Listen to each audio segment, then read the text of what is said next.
Hello guys, welcome back to our channel princess Vasavi vlogs. ఈరోజు అయితే ఒక మంచి రెసిపీతో మీ ముందుకు వచ్చాను. అది ఏంటంటే ఈవినింగ్ టైంలో చాలా ఈజీగా స్నాక్స్ రెడీ చేసుకోవచ్చు. ఆలు సరిపోతుంది మనకి దీనికి. సో ఆలుని ముందుగా ఉడకబెట్టుకొని స్మాష్ చేసుకొని పెట్టుకోవాలి.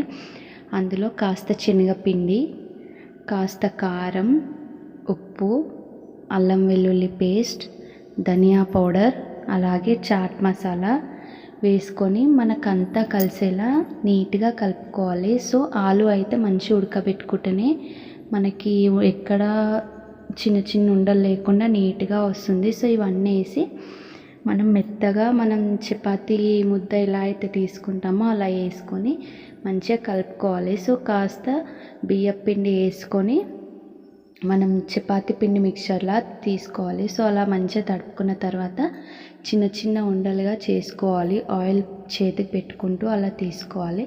సో ఇలా రెడీ చేశాక మనకు కార్న్ఫ్లేక్స్ చిన్నగా ముక్కలు చేసి దాన్ని మనం ముందుగా రెడీ చేసి పెట్టుకున్న ఆలు మిశ్రమాన్ని ఆ ఉండలని ఈ కార్న్ఫ్లేక్స్లో అద్ది మనం ఆయిల్లో డీప్ ఫ్రై చేసుకుంటే మనకి టేస్టీ స్నాక్స్ అయితే రెడీ అయిపోతాయి. ఒక్కసారి అయితే ట్రై చేసి చూడండి, పిల్లలకి చాలా ఇష్టంగా తింటారు. వీడియో నచ్చితే లైక్ చేయండి. Thank you for watching.